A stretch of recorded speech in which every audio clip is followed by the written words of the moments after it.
Hi guys, and welcome back to the channel. Today on Behr Builds Bikes, we're going to be building a Jamis Bikes Citizen 1 in anodized palladium. This is a 19-inch city cruiser commuter bike, very comfortable. Should be a lot of fun to build, and hopefully you'll learn something in the process. Let's get started.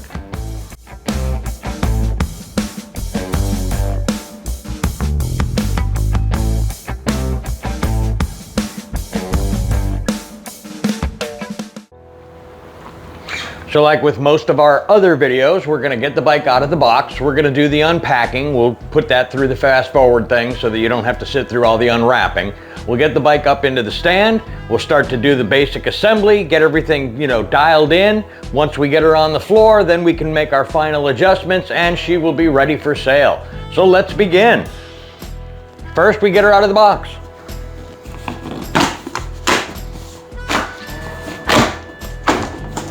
And you'll notice I'm not using a razor knife to cut into these anymore. I've gotten too many comments about that. People have been slicing their tires when they're using that. The one thing I will definitely stress is that you are careful of the staples that are sticking out of this side of the box. They can slice you wide open. So we take our bike out of the box, lean her against the stand,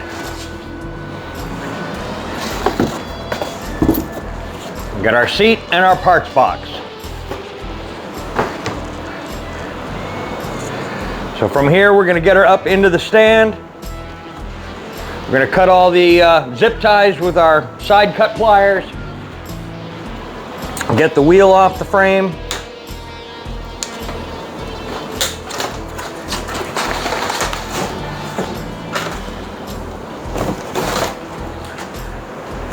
As always, we separate our cardboard, put our plastic in the recycle.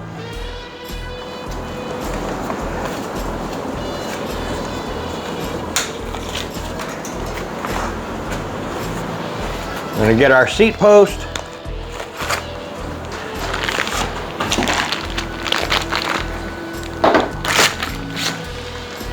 And before we put it in the bike, we're gonna size it in our clamp.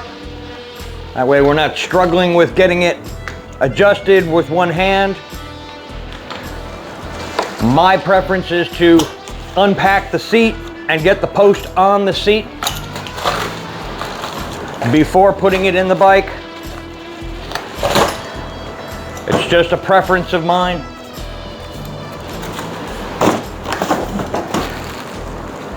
You don't necessarily have to do it that way.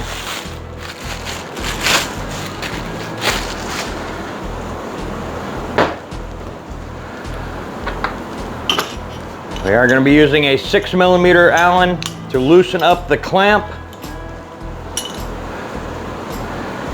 And I will move the camera over here so you can see how it goes into the seat better. We're going to turn our clamp sideways from where it was. Turn it, press down, turn the bottom clamp back so that it's parallel with the rails. I'm going to put a little bit of a forward tilt on that. Just kind of putting it in place for now. And we will snug that up. We don't need to really torque it down yet. Now we'll grease our seat post and get it into the frame. So from here, we're going to put a little bit of grease down into the seat tube. While we're at it, we might as well do the stem for the headset. We're going to put our seat into the frame, open up the quick release. We want to leave plenty of the seat post in order to have it fit in the frame, in the clamp. These do have the ability to tighten it down with an Allen wrench on the other side of the quick release. So once she's nice and tight in the frame, the quick release is nice and snug, you should be able to lift it by the seat. We're going to get her into the clamp, lock it down. Next, we'll go through the unpacking process, get all the packing materials off, cut everything free, and we'll do that fast forward like usual. And I guess we'll see you on the other side.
All right, so now that we have everything unpacked, we are going to open our parts box because there are certain things in here we need, like the stem. So we get our owner's manual, we get our pedals, we get our stem,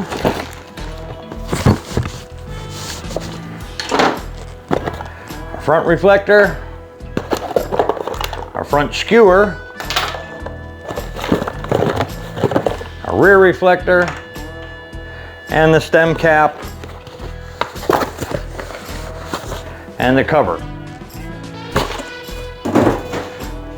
Now with this particular stem, because of the way the bolts are configured on the bottom, I generally tend to use my 6mm and pull this apart while the bars are hanging from the bike the way they are right now.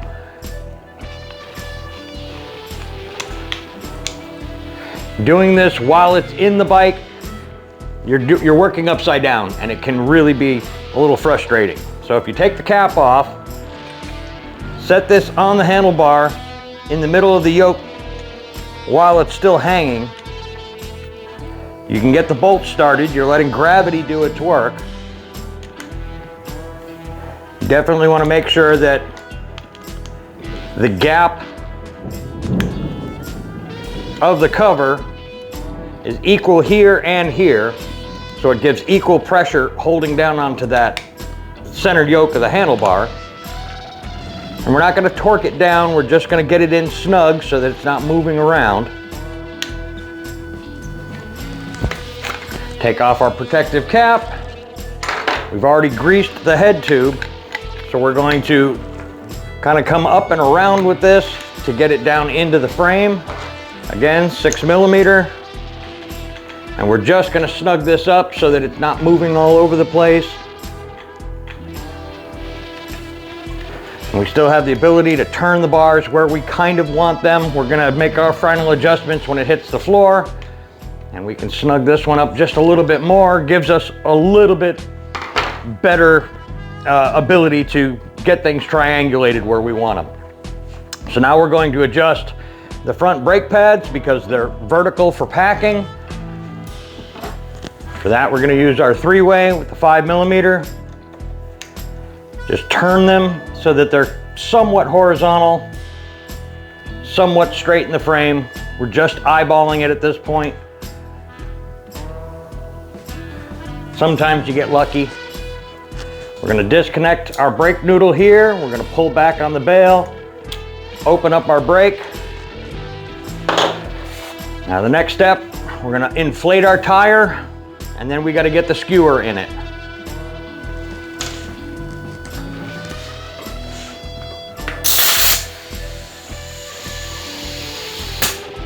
Make sure that our bead is seated all the way around. We don't want the tire blowing off the rim.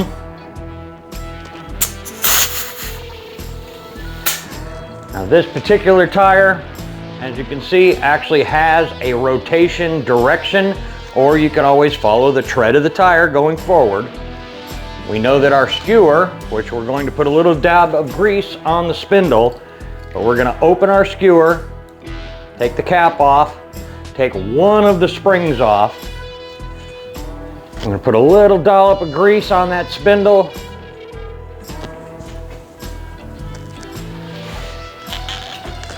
And we're going to go from the left side of the tire through the axle.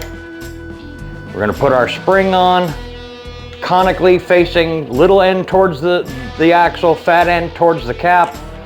Put that on a couple of turns. Slide it up into our fork. We're going to go clockwise with the skewer itself. We're going to try and eyeball and make sure that it's straight in the fork and lock it down. Then we can see what type of adjustment we need to make on the cable to allow the brake to close. We're actually not too bad on the brake pad alignment. But we're going to let off on the cable tension a little bit. Let that slide through so that we can at least get the brake noodle back in the bail. and then we'll do our adjustments. I'm going to move the camera so we can see exactly how to adjust that front brake. And of course, we're going to put our valve cap back on. All right, so first we want to make sure that our brake pad is aligned with the rim. Again, 5 millimeter. We're going to make sure that it's even, that it is not under the rim surface here, and that it is not up into the tire, and that when it hits evenly across the entire pad. And we'll tighten that down a little. Double check the other side. Like I said, when we initially set this up, it was just to get a ballpark. So now we'll squeeze and release. We see that this side is definitely moving more than this side. So we're going to balance the brake here, give it a little bit more tension so that they move equally. Then we're going to adjust our actual cable tension here. Pull it back together. I like to have it so that there's just a little bit of play back and forth. That way when you pull the lever, we can tighten this side down a little more. When we pull the lever, we're getting half the pull before it bottoms out. So on this one, we're going to actually let some tension off of this side because our wheel is straight in the frame.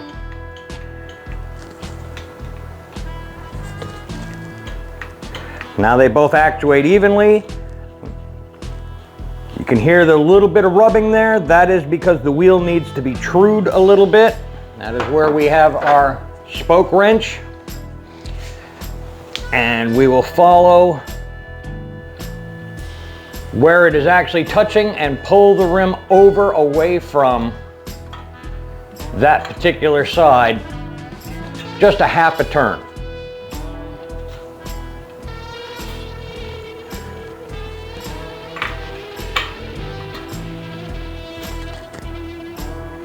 And now it is no longer touching. Your braking is positive.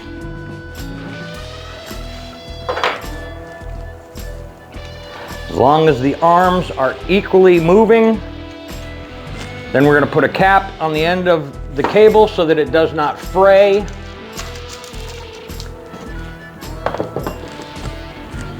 It does come with those in the owner's manual packet. And then we're going to tuck this right behind the spring and outside behind the bolt so that it's not dangling in the wind.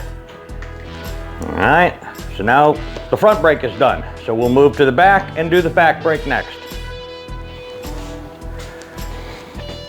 So we have already inflated our tire to 65 to 70 PSI, which is what they recommend. We're going to make sure that our brake pads are centered on the rim, top to bottom and back and forth. That way we get positive braking surface against the rim. Check the other side.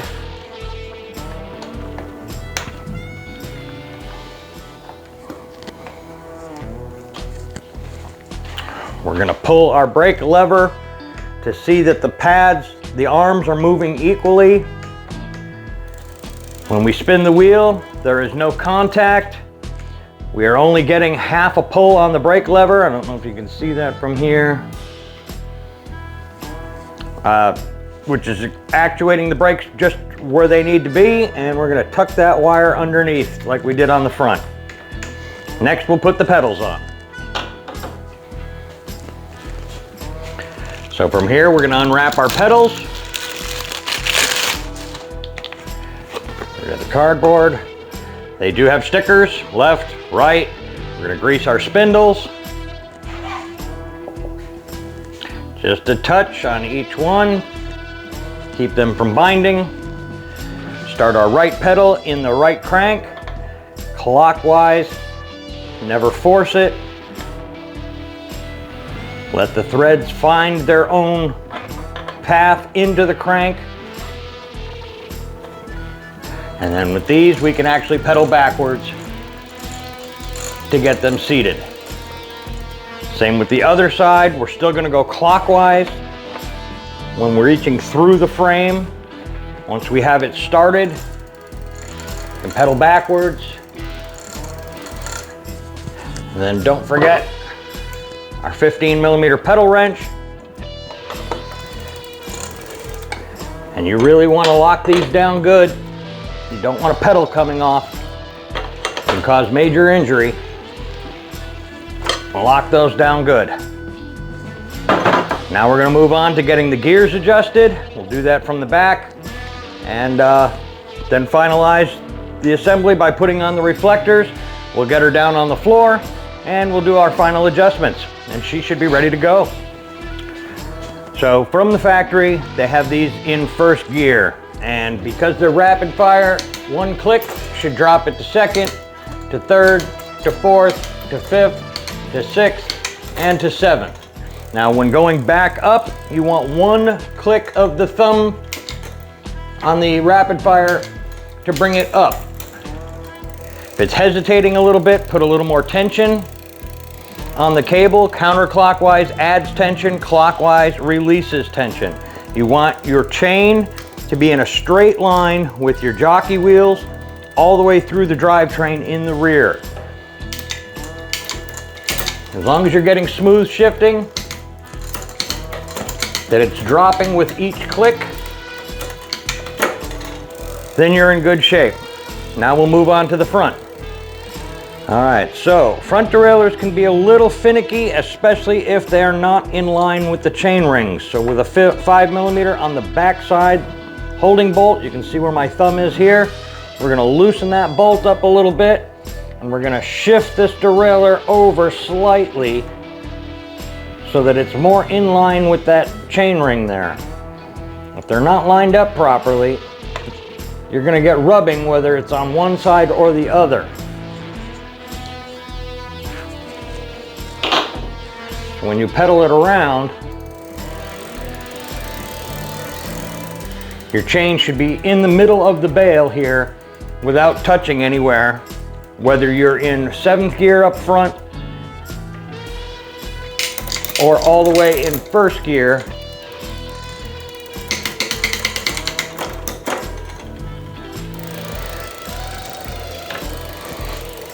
Now we do have our adjustment screws here. Low is the small chain ring where we're at.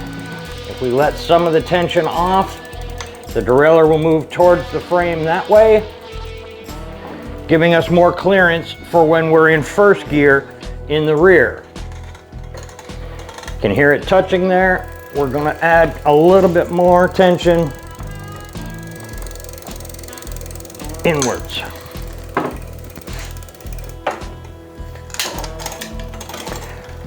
Now when we shift up to the middle chain ring, our cable tension is what's going to determine where it should be. As I add more tension, the derailleur will come this way, giving us the clearance we need. And then finally up into the top chain ring, we're going to let loose some of the tension on the high screw so that the derailleur will clearance on the top chain ring.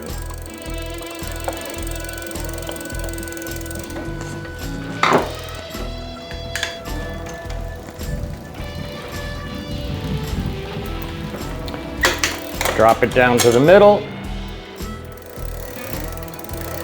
Drop it down to the baby gear. And that is how we adjust our front derailleur. So from here, basically all we have to do is put on the reflectors and get her on the ground, adjust our seat angle, make sure that everything is exactly where we want it for the rider cockpit to be in the proper configuration, make sure that the levers are accessible from the rider position, make sure the handlebar is straight with the front wheel. We can adjust our stem height. But for the most part, she is together. Now whenever I set one of these, I like to have a little angle on it, because when it's on here, when the bike is level, I want this to be perpendicular with a car's headlights so that it actually reflects the light. Having it sticking straight up in the air does no good.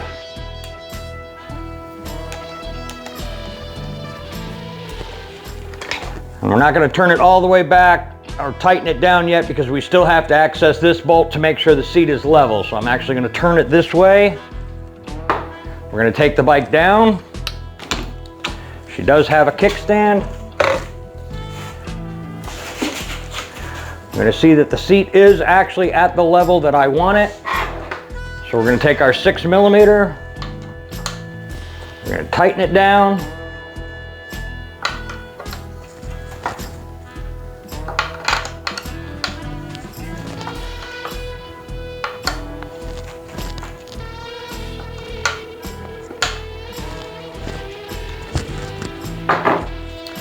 Turn our seat back, our reflector back. You can see the angle is a little upwards. So we're going to loosen up the screw and drop it to where it's pretty much vertical. And we can open our quick release and drop the seat down. Make sure it's in alignment with the frame. Gonna make sure that our handlebar is lined up with the front wheel. You see I put it between my legs and do it from this side. You can do it from the other side as well. Make sure that's nice and tight. Make sure that our bolt's underneath. You can use this because it has more leverage. I'm going to make sure that this is at the level that we're going to want those levers to be at. Tighten everything down.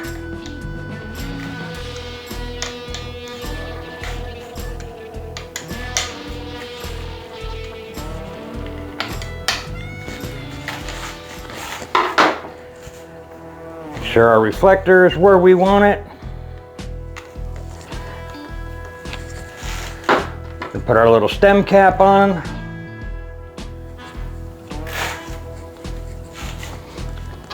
And then these go into the front cap, just for aesthetics. Definitely looks more professional when you add everything that came with it. So, this bike is pretty much ready to go. I'm gonna write up the sale tag for it. And yeah, another one for the books. I hope you learned something from this. I hope that you get, a little bit out of it. This is the Jameis Citizen 1. We've done a Jameis Citizen before, and there is a Jameis Citizen 2 that we're working on getting our hands on so we can do one of those as well. This one is the aluminum frame over the steel frame that was the Citizen. The Citizen 2 has shock absorber fork and shock absorber seat post, so we're looking forward to getting one of those as well.